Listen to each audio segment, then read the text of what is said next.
Halo semua, kenalin nama gue Davway, signing in as your host today at Unpop. Kenapa sih kok channelnya dinamain Unpop? Nah, karena kita tuh pengen mengungkap sebuah cerita atau opini yang tidak populer di masyarakat atau dimanapun di luar sana, tapi ada di channel ini. Siapapun itu yang berani bersuara, siapapun itu yang berani cerita tentang apapun bisa ada di sini. Nah, di episode kali ini gue pengen mengeluarkan keluh kesah gue tentang anak indie. Jadi begini ceritanya. Nah, sebenarnya gue baru tahu lah, ternyata anak-anak indie ini punya sebuah stereotip atau stigma. Nah, itu gue nemunya dari Twitter. Sebenarnya gue udah punya Twitter dari lama ya gitu. Dari tahun 2013. Jadi pas gue zaman SD dulu. Tapi ya kayaknya gue terlalu dini juga gitu, terlalu cepat dewasa untuk punya Twitter pada saat itu. Mohon maaf guys.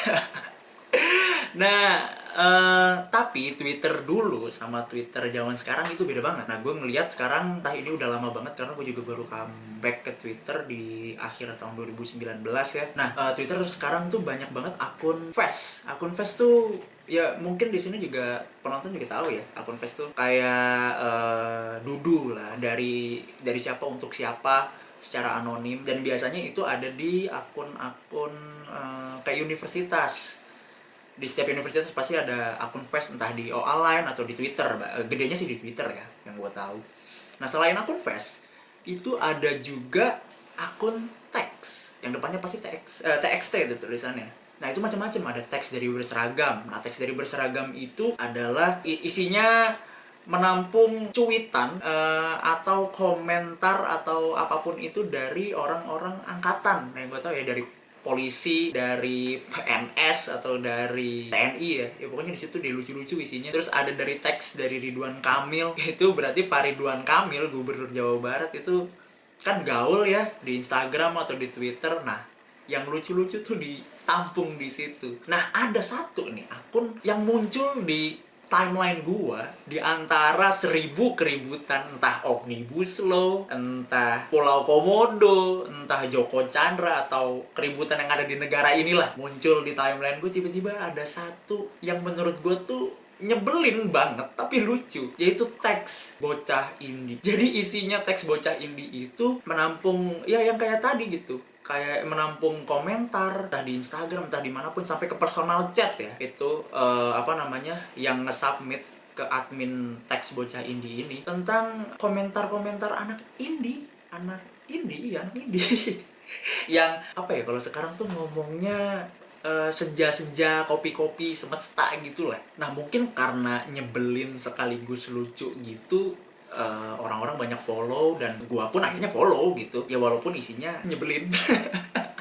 Ada yang maksa orang dengerin album inilah sambil ngopi, ngomentarin atau ngejudge lagu tertentu gitu, atau dengan fashion style atau gaya nongkrong anak indie yang puitis dan segala macam. Ya mungkin orang-orang lain nganggapnya kayak apaan sih gitu loh. Nah, ini gue bacain beberapa screen capture yang menurut gue nyebelin ya, yang baru-baru inilah. Ini ada satu komentar YouTube, katanya gak usah terkenal Sisi Tipsy, biar aku sendiri yang menikmati mahakarya. Egois ya orang. Sisi Tipsy udah bikin lagu susah-susah biar dia bisa dapat job biar bisa karyanya dinikmati, tapi Oke, selanjutnya. Ini ada komentar YouTube juga. Saya aja nggak kenal mereka, sekali denger oh ini mungkin sekali denger jatuh hati. Telinga Anda biasa dengerin dangdutan ya, WKWKWK. Saya aja yang suka dangdut langsung suka. Ayah wae malih, aduh.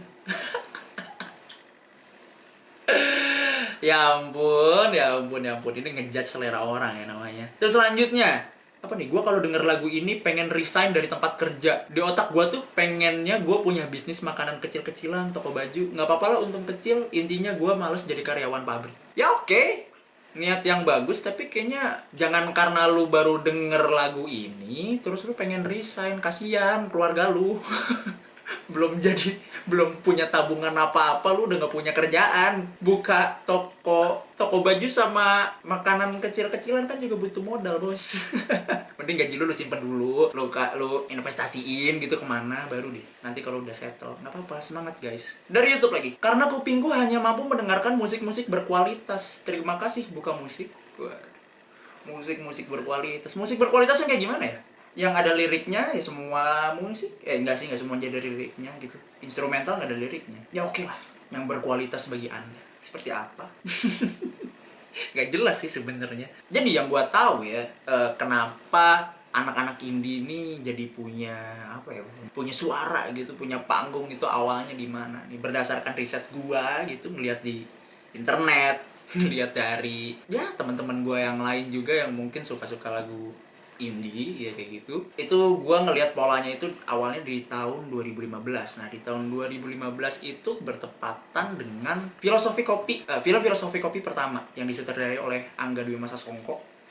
Nah, itu yang ngisi lagunya kalau nggak salah 420. Nah, Filosofi Kopi kan itu isi filmnya tentang kopi ya. Pasti tentang kopi dong. Nah, ditemani dengan lagu 420 yang memang dia itu adalah pemusik indie. Indie itu dari kata independent. Ini menurut gue ya, correct me if I'm wrong. Independent atau ya mandiri lah, bisa dibilang kayak gitu. Sesuai kalau pemahaman gue sih bilang indie itu adalah musisi yang berkarya atau memproduksi lagunya di luar dari ikatan label. Jadi semuanya itu pakai jerih payahnya dia sendiri, distribusinya juga dia pakai uangnya sendiri dengan caranya sendiri kayak gitu. Tidak terikat dengan apapun, jadi terkesan mandiri dan bebas kayak. Karena biasanya kalau di label itu kan ada pakem-pakem tertentu yang nggak bisa ditabrak, yang nggak bisa dilanggar karena ya perjanjian, kontrak atau ketentuan tertentu, keresahan dan kelihatannya murni sih kayak gitu. Ini pemahaman gue ya. Kalian bisa taruh pendapat kalian di kolom komentar nanti ya. Jadi indie itu menurut gue bukan sebuah genre atau bukan sebuah jenis musik, apalagi lifestyle. Indie adalah sebuah kata umum menurut gue, adalah singkatan dari kata independen atau mandiri, do it by yourself. Yang itu patokannya gak cuma ada di musik gitu, cuman misalkan ada restoran gitu yang lo nggak terikat dengan sebuah investor misalkan, ya itu juga jadi pengusaha yang indie, independen, karena uangnya juga atau usahanya semuanya dari diri lu sendiri gitu, bukan pakai bantuan orang lain. Gak cuma musik dan bukan lifestyle menurut gua. Padahal menurut gua stereotipnya anak indie yang pakai bucket hat, pakai baju band, merch band gitu, terus pakai tote bag, pakai jaket denim yang gua pakai nih kadang-kadang terus dilukis-lukis kan kayak gitu. Nah, itu menurut gua cuma cara pakai apa namanya, fashion yang sudah lawas atau retro ya, bisa dibilang nge-mix, mencampurkan gaya berpakaian modern dengan gaya berpakaian tahun 80 mungkin gitu, mungkin tahun 80 gitu, jadi kelihatan retro tapi kekinian juga. Tapi kali ini gue nggak sendirian ya, gue juga ngundang temen gue via Zoom call buat berpendapat juga, ceritakan keluh kesahnya tentang anak indie ini. So let's go. Oke, kali ini gue udah bareng sama Nopalip.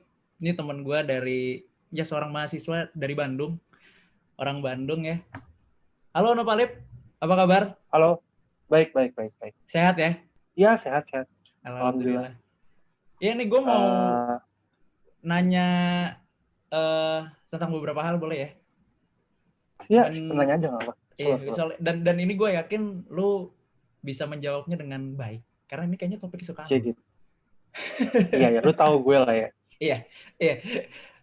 Oke, nih gue pengen nanya, lu pasti nge-follow dong apa namanya, akun teks bocah indie di Twitter. Iya, tahu gue. Gue udah follow dari pokoknya semenjak teks-teks itu tersebar lah, teks dari apa. Itu kayaknya teks dari bocah indie tuh kayaknya salah satu pelopor juga sih dari banyak teks-teks zaman sekarang. Padahal sekarang teks udah banyak banget ya. Banyak. Tiap daerah punya. Iya, tiap instansi kali bahkan. Iya. Nah, reaksi lu pas tahu isinya itu, saran komentar anak indie itu gimana, Bang? Menurut gue yang pertama kali nyetusin dan punya ide bikin akun itu menurut gue brilian sih, karena dia ngasih wadah untuk orang-orang yang sebenarnya sebel, yang sebenarnya keganggu sama orang-orang indie yang pengen terlihat dominan ini untuk dikata-katain gitu. Jadi menurut gue ini tuh menurut gue brilian banget gitu. Jadi kita tuh orang-orang kayak mungkin kayak lu juga yang mungkin emang terganggu sebenarnya tuh indie nggak mengganggu, cuma ada beberapa oknum sih gitu. Ini gue nyelamatin diri sih sebenarnya. Gue juga. Nggak usah nahan-nahan lah. Iya ya.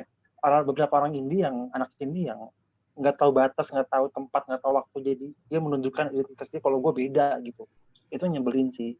Tapi Kayak lu, mereka menunjukin bahwa di kolom komentar ini ada anak indie yang kayak pengen terlihat outstanding gitu loh. Jadi nyebelin emang gitu. Dan kita punya wadah akhirnya buat komentarin itu kayak lu kalau nonton, maksudnya lu ngeliat komen-komennya tuh hiburan banget sih emang. Hiburan banget ya. Anjing bener-bener. nih, itu ngata-ngatain seru banget gitu. Kalau lu Gitu. nonton kayak di indie lokal gitu, kalau di YouTube ya. Kalau di Nah, Sounds from the iya, Corner gitu-gitu. iya, gue tahu. Pasti Maksudnya secara konten kayak indie lokal atau Sounds of Corner itu menurut gue bagus. Maksudnya dia ngasih panggung buat orang-orang seperti, maksudnya seniman-seniman independen yang nggak terliput oleh media mainstream, mereka punya panggung gitu. Menurut gue bagus. Cuma emang fans-fansnya yang norak gitu. so asik, so keren. Iya, so keren. Iya. Mereka pengen nyamain style sama si idolanya, cuma nggak afford gitu. Jadinya ya udah, nyebelin aja gitu.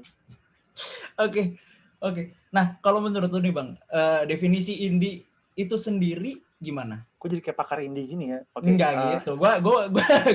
Gua apa namanya menanyakan opini lah. Kita kan di sini berpendapat, ngobrol aja. Iya. Kan awalnya indie itu kan independen ya. Maksud gue adalah seorang seniman yang dia bergerak independen, nggak lewat Label. community musik, nggak lewat label gitu. Yeah. Mereka punya jalan sendiri gitu. Maksud gue sekarang tuh ada semacam miskonsepsi antara indie dan genre gitu. Indie tuh ya mereka secara teknis bukan genre gitu kalau menurut gue ya. Yeah. Mereka yang gerak sendiri apa segala macam. Even Raisa pun yang sepop itu dia indie sebenarnya. Dia nggak label apapun. Dia bikin label sendiri gitu. Yura Yunita juga Makanya, iya, pokoknya sekarang tuh anak-anak indie tuh pokoknya indie tuh genre, bukan suatu cara produksi gitu menurut gue. Iya. Jadi bukan apalagi aliran ya. Iya, bukan. Justru malah itu hanya dikit indie, apa dikit indie gitu. Bahkan Ardito yang suggest itu dia label, iya nggak sih? Kalau nggak salah ya. Dia Sony. Soalnya musiknya gue lupa. Ya pokoknya dia label lah, nggak indie-nya tuh. Masuk ke label gitu. Ya ampun. Ada misleading itu Pak yang bikin orang-orang nyebelin. Oke. Andai ada satu hari di mana lu menjadi anak indie. Ini gue nggak tahu lu bakalan seneng apa enggak sih sama bayangan ini gitu. Apa gelap gitu di kepala lu. Andai satu hari di mana lu menjadi anak indie, lu mau ngapain aja? Gue mau ngapain aja? Mungkin ini dasar dulu ya. Mungkin menurut gue kenapa anak indie itu bisa kayak gitu? Karena menurut gue ya mereka kan nyadar kalau mereka nyebelin. Makanya mereka bisa nerusin itu dalam waktu yang lama. Mungkin kalau gue jadi mereka juga, gue jadi anak indie mungkin. Gue gak akan sadar kalau gue nyebelin. Gue gak akan sadar kalau gue kelas gitu. Gue akan ngelakuin hal yang sama kayak mereka. Pakai bucket hat kemana-mana, pakai tas apa, tote bag kemana-mana gitu. Iya, pakai tote bag gitu. Pokoknya apapun yang terlihat beda dia suka gitu, nggak mau sama gitu sih. Anti mainstream. Gue mungkin gue mungkin akan jadi orang itu yang playlist Spotify-nya nggak mungkin ada Maroon 5, nggak mungkin. Pokoknya tuh harus yang orang nggak pernah dengar. Anak geek banget. Iya. Pokoknya nih, menurut gue tiap kali ada temen lu anak indie lagi denger lagu yang lu nggak tahu, jangan tanyain. Karena tiap kali kita nggak tahu lagu mereka bakal seneng gitu. Jangan tanyain pokoknya. Bener. Itu bakal mereka seneng banget. Gitu. Itu biasanya nggak asik tuh kalau lagi di kelas suka ganti-ganti itunya sendiri tuh. Apa? Playlistnya sendiri. Iya. Kayak pakai speaker kelas cuma dikuasain terus gitu. Gitu tuh. Nyebelin banget. Nyebelin. Oke. Berarti lu nggak bakalan. Iya sih ya. Mungkin mereka juga nggak ada yang ngasih tahu kali Bang. Gak ada yang ngasih tahu, nggak ada yang nyadar, nggak ada yang ngasih tahu. Jadi menurut gue ya, kalau gue jadi anak ini ya gue bakal jadi kayak mereka yang gitu, yang tetap ngerasa keren aja gitu. Iya, oke. merasa kalau bahasa anak politik itu termarginalkan. Aduh, iya benar. Termarginalkan tuh coba kasih pengertian tuh apa tuh termarginalkan? Termarginalkan itu tuh maksudnya menjadi beda dari yang lain, tapi apa ya? Mereka kayaknya yang memarginalkan diri, bukan termarginalkan. Kalau termarginalkan tuh kesannya Iya, dikucilkan gitu loh. Cuman ini kayak ini gue mereka yang paling beda mengucilkan gitu. diri kan? Iya, ini gue Ah, gitu loh. iya. Unik sih sebenarnya gitu. Iya, Nah, menurut gue seniman-seniman indie ini nggak nyebelin, emang fans-fansnya aja. iya benar. Kebebasan berekspresi, musik-musiknya juga bagus kalau menurut gue. Musiknya emang bagus. Nah, misalnya nih sekarang nih di depan lu gitu atau di samping lu gitu. Ah. Tiba-tiba out of nowhere ada seorang remaja, anak muda lah gitu. Katakan lo umurnya sekitar 18 tahun gitu. Di samping lu pakai tote bag. Terus biasanya pakai apa sih mereka tuh? Bucket hat yang tadi lu bilang. Bucket hat, tote denim bag. juga kayak lu gitu. Enggak gitu. Gue ini karena dingin bang, gue ada AC nih gue. Ya, tapi seenggaknya lu nggak bolong-bolong kan? Kalau itu bolong-bolong. Enggak dilukis kok, enggak. Nggak dilukis.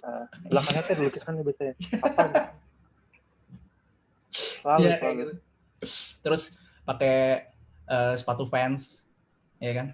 Ya, sepatu Vans. Terus celananya chino sih biasanya kalau yang klasik, yang hitam putih. Thrifting tuh biasanya dia. Iya benar. Benar thrifting banget anaknya. Kalau misalkan tiba-tiba out of nowhere ada di samping lu sekarang gitu, lah anjir nih ada orang, lu bakalan ngapain? Apa yang lu mau omongin ke dia? Gue nggak mungkin ngomong. Lu nggak boleh nahan. Bantin. Anjing. Sorry gue mau ngajak. Gue nggak boleh nahan ya. Dia nggak sadar lu. Nggak kebayang loh dia. Iya susah. Mungkin ya kalau gue berani. Kalau gue berani ngomong. Gitu. Gue gak akan ngomong kasar sih. Cuma gue kayak, ngapain sih lu gitu? Kan bisa. Enggak. Celana punya kantong gitu kan. Ngapain pakai tote bag lagi, handphone muat. Paling tote bag lu isinya apa sih? Handphone sama dompet kan. Gitu loh. Gue kayak, bener.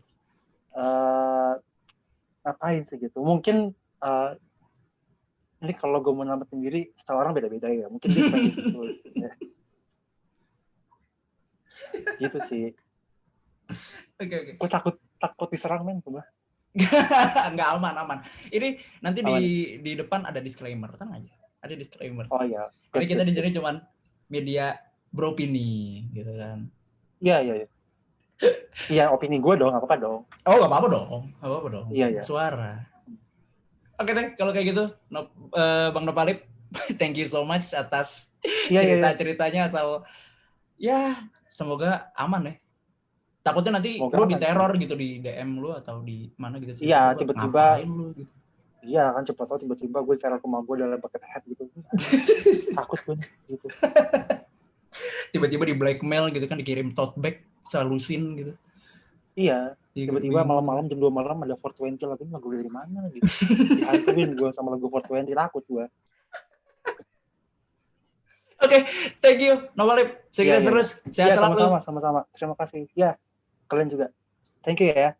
Thank you. Oke, itu dia tadi pendapat dari Nopalip. Sebenarnya namanya Novalif ya. Alif panggilannya, cuman gue manggilnya Nopalip. Dasar orang Bekasi ya.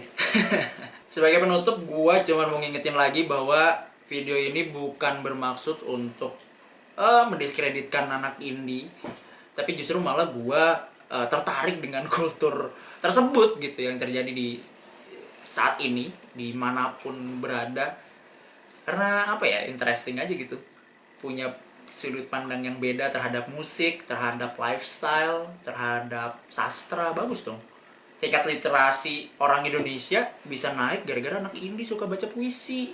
Jadi mereka tuh nggak buruk. Enggak. Ini aja gue pakai jaket denim kan, gue berarti bisa temenan dong. Oke deh, kalau kayak gitu segitu aja. Jangan lupa like, share, and subscribe to Unpop.